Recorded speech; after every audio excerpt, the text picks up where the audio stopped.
ବନ୍ଧୁଗଣ, ଆପଣ କେବେ ଭାବିଛନ୍ତି କି ଦୁନିଆର ସବୁଠାରୁ ଶକ୍ତିଶାଳୀ ଅସ୍ତ୍ର କ'ଣ? କେହି କୁହନ୍ତି ଜ୍ଞାନ, କେହି କୁହନ୍ତି ସାହସ, କିନ୍ତୁ ପ୍ରକୃତରେ ସବୁଠାରୁ ବଡ଼ ଅସ୍ତ୍ର ହେଉଛି ଆପଣଙ୍କର ନୀରବତା। ଜଣେ ସାଧାରଣ ମଣିଷ ସବୁବେଳେ କହିବାକୁ ଚେଷ୍ଟା କରେ, କିନ୍ତୁ ଜଣେ ସଫଳ ମଣିଷ ଜାଣିଥାଏ କେଉଁଠି ଚୁପ୍ ରହିବାକୁ ହୁଏ। ଶବ୍ଦ ଆପଣଙ୍କୁ ଯୁକ୍ତିରେ ଜିତାଇପାରେ, କିନ୍ତୁ ନୀରବତା ଆପଣଙ୍କୁ ଜୀବନର ଯୁଦ୍ଧରେ ଜିତାଇବ। ଆଜି ମୁଁ ଆପଣଙ୍କୁ ଏମିତି 40 ସ୍ଥାନ ବିଷୟରେ କହିବି ଯେଉଁଠାରେ ଆପଣଙ୍କର ଗୋଟିଏ ସେକେଣ୍ଡର ନୀରବତା ଆପଣଙ୍କ ବ୍ୟକ୍ତିତ୍ୱକୁ 100% ବଦଳାଇ ଦେବ ଏବଂ ଆପଣଙ୍କ ଭାଗ୍ୟର ଚାବି ଆପଣଙ୍କ ହାତକୁ ଆଣିଦେବ। ତେବେ ଚାଲନ୍ତୁ ଆରମ୍ଭ କରିବା। 2. କ୍ରୋଧ ସମୟରେ ନୀରବତା, ନିଜ ଭିତରର ଯୁଦ୍ଧ ଜିତିବା। କ୍ରୋଧ ହେଉଛି ଏକ ମାନସିକ ରୋଗ ଯାହା କ୍ଷଣିକ ପାଇଁ ଆସେ କିନ୍ତୁ ସାରା ଜୀବନର ଦୁଃଖ ଦେଇଯାଏ। ଯେତେବେଳେ ଆମେ ରାଗୁ, ଆମର ପ୍ରିଫ୍ରଣ୍ଟାଲ କର୍ଟେକ୍ସ, ଯିଏ ନିଷ୍ପତ୍ତି ନିଏ, କାମ କରିବା ବନ୍ଦ କରିଦିଏ। ସେତେବେଳେ କୁହାଯାଇଥିବା ଶବ୍ଦ ଆମର ନୁହେଁ, ବରଂ ଆମ ଭିତରର ପଶୁତ୍ୱର ହୋଇଥାଏ। କାହିଁକି ଚୁପ୍ ରହିବେ? ରାଗରେ ଆପଣ ଜଣଙ୍କୁ ହରାଇ ପାରନ୍ତି, କିନ୍ତୁ ତାକୁ ଜିତି ପାରିବେ ନାହିଁ। ନୀରବତା ଆପଣଙ୍କୁ ପରେ ହେବାକୁ ଥିବା ଅନୁତାପରୁ ରକ୍ଷା କରେ। ଯଦି କେହି ଆପଣଙ୍କ ଉପରେ ଚିତ୍କାର କରୁଛି, ଆପଣ କେବଳ ଚୁପ୍ ରହି ତାଙ୍କ ଆଖିକୁ ଚାହାନ୍ତୁ। ଆପଣଙ୍କର ଏହି ଗମ୍ଭୀର ନୀରବତା ସାମ୍ନାବାଲାକୁ ନିଜ ଭୁଲ ଅନୁଭବ କରିବାକୁ ବାଧ୍ୟ କରିବ। 3. ଅସମ୍ପୂର୍ଣ୍ଣ ଜ୍ଞାନ ସମୟରେ ବୁଦ୍ଧିମାନର ପରିଚୟ। ଦୁନିଆରେ 2 ପ୍ରକାର ଲୋକ ଅଛନ୍ତି, ଜଣେ ଯିଏ କହିବା ପାଇଁ କଥା ଖୋଜେ ଏବଂ ଜଣେ ଯାହା ପାଖରେ କହିବା ପାଇଁ କିଛି ମୂଲ୍ୟବାନ ଥାଏ। ଯଦି ଆପଣ ଏକ ଏମିତି ବିଷୟରେ ମତ ଦେଉଛନ୍ତି ଯେଉଁଥିରେ ଆପଣ 100% ନିଶ୍ଚିତ ନୁହନ୍ତି, ତେବେ ଆପଣ ନିଜର ସମ୍ମାନ ନଷ୍ଟ କରୁଛନ୍ତି। ଚୁପ୍ ରହି ଶୁଣିବା ଦ୍ୱାରା ଆପଣଙ୍କର ଅବଜରଭେସନ୍ ସ୍କିଲ୍ ବଢ଼େ। ଆପଣ ସେହି ଜିନିଷ ଶିଖିପାରନ୍ତି ଯାହା ଅନ୍ୟମାନେ କହିବା ଚକ୍କରରେ ଭୁଲିଯାଆନ୍ତି। ମନେ ରଖନ୍ତୁ, ଜ୍ଞାନୀ ଲୋକ ସେତେବେଳେ କୁହନ୍ତି ଯେତେବେଳେ ତାଙ୍କ କଥା ନୀରବତାଠାରୁ ଅଧିକ ଶକ୍ତିଶାଳୀ ହୁଏ। 4. ସମାଲୋଚନା ଏବଂ ଅପମାନ ସମୟରେ ଶ୍ରେଷ୍ଠ ପ୍ରତିଶୋଧ। କେହି ଜଣେ ଖରାପ କହିଲେ ତୁରନ୍ତ ତାକୁ ଉତ୍ତର ଦେବା ହେଉଛି ସାଧାରଣ ଲୋକର କାମ, କିନ୍ତୁ ଜଣେ ବା ନେତା ସେହି ଶବ୍ଦକୁ ଗ୍ରହଣ କରେ ନାହିଁ। ଗୌତମ ବୁଦ୍ଧଙ୍କୁ ଜଣେ ବ୍ୟକ୍ତି ଗାଳି ଦେଇଥିଲା, କିନ୍ତୁ ବୁଦ୍ଧ ଚୁପ୍ ରହିଲେ। ସେ କହିଥିଲେ, ଯଦି ତୁମର ଉପହାର ମୁଁ ଗ୍ରହଣ ନ କରେ, ତେବେ ସେଇଟା କାହା ପାଖରେ ରହିବ? ଠିକ୍ ସେମିତି କାହାର ଅପମାନକୁ ଗ୍ରହଣ କରନ୍ତୁ ନାହିଁ। ଆପଣ ଯେତେ ଶାନ୍ତ ରହିବେ, ଆପଣଙ୍କ ଶତ୍ରୁ ସେତେ ଅଧିକ ଦୁର୍ବଳ ହେବ। ଆପଣଙ୍କର ହସ ଏବଂ ନୀରବତା ହେଉଛି ସବୁଠାରୁ ବଡ଼ ଚାପୁଡ଼ା। 5. ଅନ୍ୟର ଦୁଃଖ ଶୁଣିବା ସମୟରେ ସମ୍ପର୍କର ସେତୁ। ସବୁ ସମୟରେ ଉପଦେଶ ଦେବା ଜରୁରୀ ନୁହେଁ। ବେଳେବେଳେ କାହାର ହାତ ଧରି ଚୁପଚାପ୍ ଶୁଣିବା ସବୁଠାରୁ ବଡ଼ ଚିକିତ୍ସା। ଭାବନାତ୍ମକ ଦିଗ। ଯେତେବେଳେ ଜଣେ ବ୍ୟକ୍ତି ଭାଙ୍ଗି ପଡ଼ିଥାଏ, ସେ ତର୍କ ଚାହେଁ ନାହିଁ, ସେ କେବଳ ଚାହେଁ କେହି ଜଣେ ତାକୁ ଶୁଣୁ। ସେହି ସମୟରେ ନିଜର ପାଣ୍ଡିତ୍ୟ ଦେଖାନ୍ତୁ ନାହିଁ। ଆପଣଙ୍କର ମୌନ ଉପସ୍ଥିତି ସେମାନଙ୍କୁ ଶକ୍ତି ଦେବ। ଏହାଦ୍ୱାରା ଆପଣ ଜଣେ ବିଶ୍ୱାସଯୋଗ୍ୟ ବ୍ୟକ୍ତି ଭାବେ ସମାଜରେ ପରିଚିତ ହେବେ। 6. ସଫଳତା ପାଇଁ ପରିଶ୍ରମ କଲାବେଳେ ଗୁପ୍ତ ରଣନୀତି। ଆପଣଙ୍କର ପରବର୍ତ୍ତୀ ପାଦ କ'ଣ ହେବ, ତାହା ଶତ୍ରୁ ତ ଦୂରର କଥା, ସାଙ୍ଗମାନଙ୍କୁ ବି ଜଣା ହେବା ଉଚିତ ନୁହେଁ। ଯେତେବେଳେ ଆପଣ ଯୋଜନା ବିଷୟରେ କହିଦିଅନ୍ତି, ସେତେବେଳେ ନକାରାତ୍ମକ ଶକ୍ତି ଆପଣଙ୍କୁ ରୋକିବାକୁ ଚେଷ୍ଟା କରେ। ଆପଣଙ୍କର ଲକ୍ଷ୍ୟ କେବଳ ଆପଣଙ୍କ ଭିତରେ ରହିବା ଦରକାର। ପରିଶ୍ରମ ଏତେ ନୀରବରେ କରନ୍ତୁ ଯେ ସଫଳତା ଯେପରି ଚାରିଆଡ଼େ ଚହଳ ପକାଇଦେବ। ଚୁପଚାପ୍ ନିଜକୁ ଗଢ଼ନ୍ତୁ, ସମୟ ଆସିଲେ ଦୁନିଆ ନିଜେ ନଇଁବ। 6. ନିଜର ସଫଳତା ଏବଂ ଭବିଷ୍ୟତ ଯୋଜନା ବିଷୟରେ detail explanation on goal strategy. ଅଧିକାଂଶ ଲୋକଙ୍କର ଏକ ବଡ଼ ଅଭ୍ୟାସ ଥାଏ ଯେ କୌଣସି କାମ ଆରମ୍ଭ କରିବା ପୂର୍ବରୁ ସେମାନେ ସାରା ଦୁନିଆ ଆଗରେ ତାହାର ଡିଣ୍ଡିମ୍ ପିଟିଥାନ୍ତି। କିନ୍ତୁ ମନୋବିଜ୍ଞାନ ଏବଂ ଚାଣକ୍ୟ ନୀତି ଏହାର ସମ୍ପୂର୍ଣ୍ଣ ଓଲଟା କଥା କହେ। ଯେତେବେଳେ ଆପଣ ନିଜର ଲକ୍ଷ୍ୟ ବିଷୟରେ ଅନ୍ୟମାନଙ୍କୁ କହିଦିଅନ୍ତି, ସେତେବେଳେ ଆପଣଙ୍କ ମସ୍ତିଷ୍କରେ ଡୋପାମିନ୍ ନାମକ ହର୍ମୋନ୍ କ୍ଷରଣ ହୁଏ। ଏହା ଆପଣଙ୍କୁ ଏକ ଭ୍ରମାତ୍ମକ ସନ୍ତୋଷ ଦିଏ, ଯେପରି ଆପଣ ସେହି କାମଟିକୁ ସାରିଦେଇଛନ୍ତି। ଫଳସ୍ୱରୂପ ଆପଣଙ୍କର ପ୍ରକୃତ ପରିଶ୍ରମ କରିବାର ଇଚ୍ଛା କମିଯାଏ। ଦୁନିଆରେ ସମସ୍ତେ ଆପଣଙ୍କର ଭଲ ଚାହାନ୍ତି ନାହିଁ। ଯେତେବେଳେ ଆପଣ ନିଜର ବଡ଼ ଯୋଜନା ବିଷୟରେ କହିଦିଅନ୍ତି, ସେତେବେଳେ କିଛି ଲୋକ ସେଥିରେ ବାଧା ସୃଷ୍ଟି କରିବାକୁ ଚେଷ୍ଟା କରନ୍ତି କିମ୍ବା ଆପଣଙ୍କ ମନରେ ସନ୍ଦେହ ଭରିଦିଅନ୍ତି। ଆପଣଙ୍କର ପରବର୍ତ୍ତୀ ପାଦ କ'ଣ ହେବ, ତାହା କେବଳ ଆପଣ ହିଁ ଜାଣିବା ଦରକାର। ଶାନ୍ତିରେ ପରିଶ୍ରମ କରନ୍ତୁ ଏବଂ ଆପଣଙ୍କର ସଫଳତାକୁ ସାରା ଦୁନିଆ ପାଇଁ ଏକ ଚମତ୍କାର ହେବାକୁ ଦିଅନ୍ତୁ।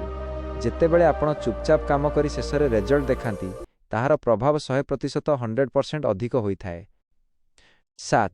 ନିଜର ଅନ୍ତରାତ୍ମା ସହ ଯୋଡ଼ି ହେବା ପାଇଁ deep silence for self realisation. ଆଜିର ଦୁନିଆ କୋଳାହଳରେ ପରିପୂର୍ଣ୍ଣ। ସକାଳୁ ରାତି ପର୍ଯ୍ୟନ୍ତ ଆମେ ମୋବାଇଲ, ଟିଭି କିମ୍ବା ଲୋକଙ୍କ ଗହଳିରେ ରହିଥାଉ, କିନ୍ତୁ ଏହି କୋଳାହଳ ମଧ୍ୟରେ ଆମେ ନିଜକୁ ହରାଇ ବସୁ। ମୌନ ରହିବା କେବଳ ପାଟି ବନ୍ଦ କରିବା ନୁହେଁ, ଏହା ହେଉଛି ନିଜ ଭିତରକୁ ଯାତ୍ରା କରିବା। ଯେତେବେଳେ ଆପଣ ବାହାର ଦୁନିଆ ପାଇଁ ଚୁପ୍ ରୁହନ୍ତି ସେତେବେଳେ ଆପଣଙ୍କ ଭିତରର ସ୍ୱର ଶୁଣାଯାଏ। ଏହାକୁ ହିଁ ଆତ୍ମଚିନ୍ତନ କୁହାଯାଏ। ଦିନସାରାରେ ଅତିକମରେ 20ରୁ 30 ମିନିଟ୍ ଏକୁଟିଆ ଏବଂ ସମ୍ପୂର୍ଣ୍ଣ ଚୁପ୍ ବସନ୍ତୁ। ଏହି ସମୟରେ କୌଣସି ଗ୍ୟାଜେଟ୍ ବ୍ୟବହାର କରନ୍ତୁ ନାହିଁ। ଏହା ଆପଣଙ୍କର ମାନସିକ ଚାପ, ଷ୍ଟ୍ରେସ୍କୁ କମାଇଥାଏ ଏବଂ ଆପଣଙ୍କର ସୃଜନଶୀଳତା, କ୍ରିଏଟିଭିଟିକୁ ବହୁଗୁଣିତ କରିଥାଏ। ବଡ଼ ବଡ଼ ବ୍ୟବସାୟୀ ଏବଂ ଜ୍ଞାନୀ ଲୋକମାନେ ପ୍ରତିଦିନ ନୀରବତା ପାଇଁ ସମୟ ବାହାର କରନ୍ତି। ଏହି ନୀରବତା ହିଁ ଆପଣଙ୍କୁ ଆପଣଙ୍କ ଜୀବନର ଉଦ୍ଦେଶ୍ୟ ବୁଝିବାରେ ସାହାଯ୍ୟ କରେ। 8. ନୀରବତା ଯେତେବେଳେ ସବୁଠାରୁ ବଡ଼ ଉତ୍ତର, ସାଇଲେନ୍ସ ଆଜ୍ ଦ ଅଲ୍ଟିମେଟ୍ ଆନ୍ସର। ଜୀବନରେ ଏମିତି ଅନେକ ପରିସ୍ଥିତି ଆସେ ଯେଉଁଠାରେ ଶବ୍ଦ ହାରିଯାଏ। ଯେତେବେଳେ କେହି ଆପଣଙ୍କୁ ବୁଝିବାକୁ ଚାହୁଁନାହାନ୍ତି କିମ୍ବା ଜାଣିଶୁଣି ଆପଣଙ୍କୁ ଅପମାନିତ କରୁଛନ୍ତି, ସେଠାରେ ଯୁକ୍ତି କରିବା ବୃଥା। ମୂର୍ଖ ବ୍ୟକ୍ତି ସହ ଯୁକ୍ତି କରିବା ମାନେ ନିଜର ମୂଲ୍ୟବାନ ସମୟ ଏବଂ ଶକ୍ତି ନଷ୍ଟ କରିବା। ସେହି ସମୟରେ ଆପଣଙ୍କର ହସ ଏବଂ ମୌନ ରହିବା ସାମ୍ନାବାଲା ପାଇଁ ସବୁଠାରୁ ବଡ଼ ଶାସ୍ତି। ତାଙ୍କୁ ଲାଗିବ ଯେ ତାଙ୍କର କଥା ଆପଣଙ୍କ ଉପରେ କୌଣସି ପ୍ରଭାବ ପକାଇ ପାରୁନାହିଁ। ବେଳେବେଳେ ସମ୍ପର୍କରେ ଏମିତି ମୁହୂର୍ତ୍ତ ଆସେ ଯେଉଁଠି ଅଧିକ କହିଲେ କଥା ବିଗିଡ଼ିଯାଏ। ସେଠାରେ ନୀରବତା ଏକ ହିଲିଂ ଫୋର୍ସ ଭଳି କାମ କରେ। ଏହା ଦର୍ଶାଏ ଯେ ଆପଣ ଯୁକ୍ତିରେ ଜିତିବା ଅପେକ୍ଷା ସମ୍ପର୍କକୁ ବଞ୍ଚାଇବା ପାଇଁ ଅଧିକ ଗୁରୁତ୍ୱ ଦେଉଛନ୍ତି। ନୀରବତା ହେଉଛି ଆତ୍ମବିଶ୍ୱାସର ପ୍ରତୀକ।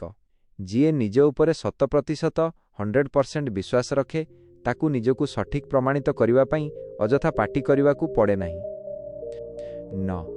ଯେତେବେଳେ କେହି ନିଜର ଗୋପନୀୟ କଥା ଆପଣଙ୍କୁ ବିଶ୍ୱାସରେ କହୁଥାଏ। Silence when someone shares a secret.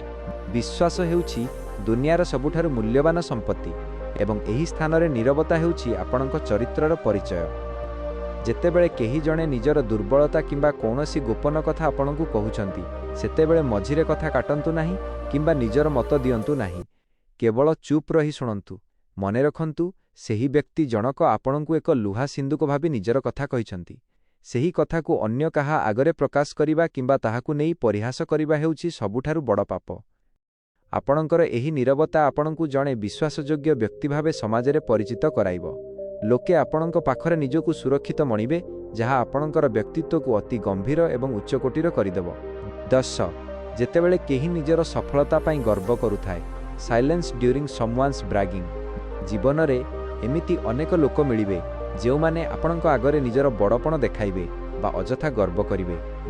ସେହି ସମୟରେ ତାଙ୍କର ସଫଳତାକୁ ଛୋଟ କରିବା ପାଇଁ ଯୁକ୍ତି କରନ୍ତୁ ନାହିଁ କିମ୍ବା ନିଜର ସଫଳତା ବିଷୟରେ କହିବା ଆରମ୍ଭ କରନ୍ତୁ ନାହିଁ। ସେଠାରେ ଆପଣଙ୍କର ନୀରବତା ଏକ ଜ୍ଞାନୀର ପରିଚୟ। ଜଣେ ଗର୍ବୀ ବ୍ୟକ୍ତି ସବୁବେଳେ ଆପଣଙ୍କଠାରୁ ପ୍ରଶଂସା କିମ୍ବା ଯୁକ୍ତି ଚାହେଁ, କିନ୍ତୁ ଯେତେବେଳେ ଆପଣ କେବଳ ଚୁପ୍ ରହି ହସିଦିଅନ୍ତି, ସେତେବେଳେ ସେ ବ୍ୟକ୍ତି ଜଣକ ନିଜର ଅସଲ ମୂଲ୍ୟ ବୁଝିପାରେ। ଏଠାରେ ଚୁପ୍ ରହିବା ଦ୍ୱାରା ଆପଣ ନିଜର ଶକ୍ତି ବଞ୍ଚାନ୍ତି ଏବଂ ଅଦରକାରୀ ପ୍ରତିଯୋଗିତାରୁ ଦୂରେଇ ରହନ୍ତି। ଏହା ଆପଣଙ୍କର ଆତ୍ମବିଶ୍ୱାସକୁ ଦର୍ଶାଏ ଯିଏ ପ୍ରକୃତରେ ସଫଳ, ତାକୁ ବାରମ୍ବାର ପ୍ରମାଣ ଦେବାକୁ ପଡ଼େ ନାହିଁ। 11. ଯେତେବେଳେ ଆପଣଙ୍କ ଶବ୍ଦ କାହାର ମନକୁ ଆଘାତ ଦେଇପାରେ। Silence to avoid hurting someone. ସତ୍ୟ କହିବା ଭଲ, କିନ୍ତୁ ସବୁ ସତ୍ୟ ସବୁ ସମୟରେ କହିବା ଆବଶ୍ୟକ ନୁହେଁ। ବେଳେବେଳେ ଆମେ କୌଣସି ବିଷୟରେ 100% ସଠିକ୍ ଥାଉ, କିନ୍ତୁ ଆମର ସେହି ସତ୍ୟ ଶବ୍ଦ କାହାର ମନକୁ ସମ୍ପୂର୍ଣ୍ଣ ଭାଙ୍ଗି ଦେଇପାରେ। ସେତେବେଳେ ଚୁପ୍ ରହିବା ହେଉଛି ମାନବିକତା। ଯଦି କାହାକୁ ସଜାଡ଼ିବା ପାଇଁ ଆପଣଙ୍କ ପାଖରେ ମିଠା ଶବ୍ଦ ନାହିଁ, ତେବେ ଚୁପ୍ ରହିବା ହିଁ ଶ୍ରେଷ୍ଠ। କାହାର ଅକ୍ଷମତା ବା ରୂପକୁ ନେଇ କଟୁ କଥା କହିବା ଦ୍ୱାରା ଆପଣ କେବଳ ନିଜର ନୀଚତା ପ୍ରକାଶ କରନ୍ତି। ନୀରବତା ଆପଣଙ୍କୁ ଜଣେ ଦୟାଳୁ ଏବଂ ସମ୍ବେଦନଶୀଳ ମଣିଷ ଭାବେ ଗଢ଼ି ତୋଳେ। ମନେ ରଖନ୍ତୁ, ଖରାପ ସମୟରେ କୁହାଯାଇଥିବା ଗୋଟିଏ ଶବ୍ଦ ଶତ୍ରୁତା ସୃଷ୍ଟି କରେ, କିନ୍ତୁ ସେହି ସମୟରେ ରଖାଯାଇଥିବା ନୀରବତା ସମ୍ପର୍କକୁ ଆଜୀବନ ପାଇଁ ବଞ୍ଚାଇ ଦିଏ। ବନ୍ଧୁଗଣ, ଶେଷରେ ଏତିକି କହିବି ଯେ ଶବ୍ଦ ଆମକୁ ଜ୍ଞାନୀ ଦେଖାଇପାରେ, କିନ୍ତୁ ନୀରବତା ଆମକୁ ପ୍ରକୃତରେ ଜ୍ଞାନୀ ବନାଏ। ଯେଉଁ ମଣିଷ ଜାଣିଯାଏ କେଉଁଠି ଚୁପ୍ ରହିବାକୁ ହେବ, ସେ ଜୀବନର ଅଧା ଯୁଦ୍ଧ ଜିତି ସାରିଥାଏ। ନୀରବତା କୌଣସି ଦୁର୍ବଳତା ନୁହେଁ, ବରଂ ଏହା ଏକ ଶକ୍ତି। ଆଜି ଆମେ ଯେଉଁ ପଏଣ୍ଟଗୁଡ଼ିକ ବିଷୟରେ ଆଲୋଚନା କଲୁ, ସେଥିମଧ୍ୟରୁ ଯଦି କିଛି କଥା ବି ଆପଣ ନିଜ ଜୀବନରେ ଉପଯୋଗ କରନ୍ତି, ତେବେ ଆପଣଙ୍କ ବ୍ୟକ୍ତିତ୍ୱ 100% ବଦଳିଯିବ। ଆଶା କରେ ଆଜିର ଏହି ଭିଡ଼ିଓ ଆପଣଙ୍କୁ ଭଲ ଲାଗିଥିବ। ଏମିତି ଆହୁରି ମୋଟିଭେସନାଲ୍ ଭିଡ଼ିଓ ପାଇଁ ଆମ ଚ୍ୟାନେଲକୁ ସବସ୍କ୍ରାଇବ୍ କରନ୍ତୁ। ଧନ୍ୟବାଦ। ଜୟ ଜଗନ୍ନାଥ।